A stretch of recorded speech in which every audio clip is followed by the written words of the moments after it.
শুক্রবার বিকেলে রাজধানীর আইডিবি ভবনে রাজনৈতিক নেতা ও নাগরিকদের জাতীয় নাগরিক পার্টি এনসিপিতে যোগদান অনুষ্ঠানের আয়োজন করে দলটি। জুলাইয়ের অন্যতম গুরুত্বপূর্ণ সংগঠক। এ সময় আনুষ্ঠানিকভাবে এনসিপিতে যোগ দেন ছাত্রদল ও যুবদলের সাবেক কেন্দ্রীয় সাংগঠনিক সম্পাদক ইসাক সরকার।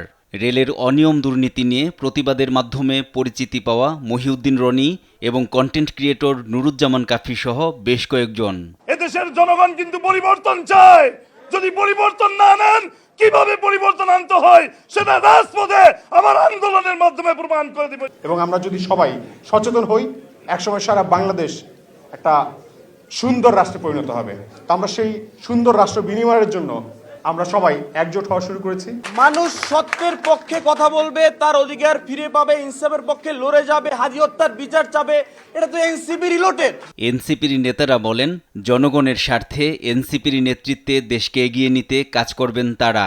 কোন কোন দেশের কাছে, কোন কোন এজেন্সির কাছে দস্তখত দিয়ে তিনি বাংলাদেশে এসেছেন, যে আসার পরে তিনি এখন গণভোটকে অবৈধ বলার মতো সাহস দেখান। এবং আমাদের মেধা ও যোগ্যতার এই রাজনীতি প্রতিষ্ঠার লড়াইটা সামনের দিনে চালিয়ে যেতে হবে।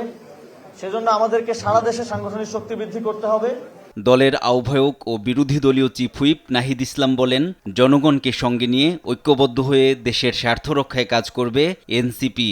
আমরা সবার উদ্দেশ্যে একটাই কথা, আমাদেরকে ঐক্যবদ্ধ হতে হবে, আমাদেরকে সুসংগঠিত হতে হবে, বাংলাদেশের জনগণের পক্ষে দাঁড়াতে হবে। আমরা দেখছি এই সরকার ক্রমান্বয়ে ব্যর্থতার দিকে যাচ্ছে।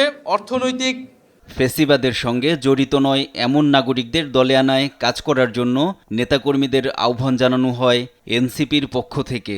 এনসিপি আপনাদেরকে ধারণ করে সামনের দিকে এগোতে চায়।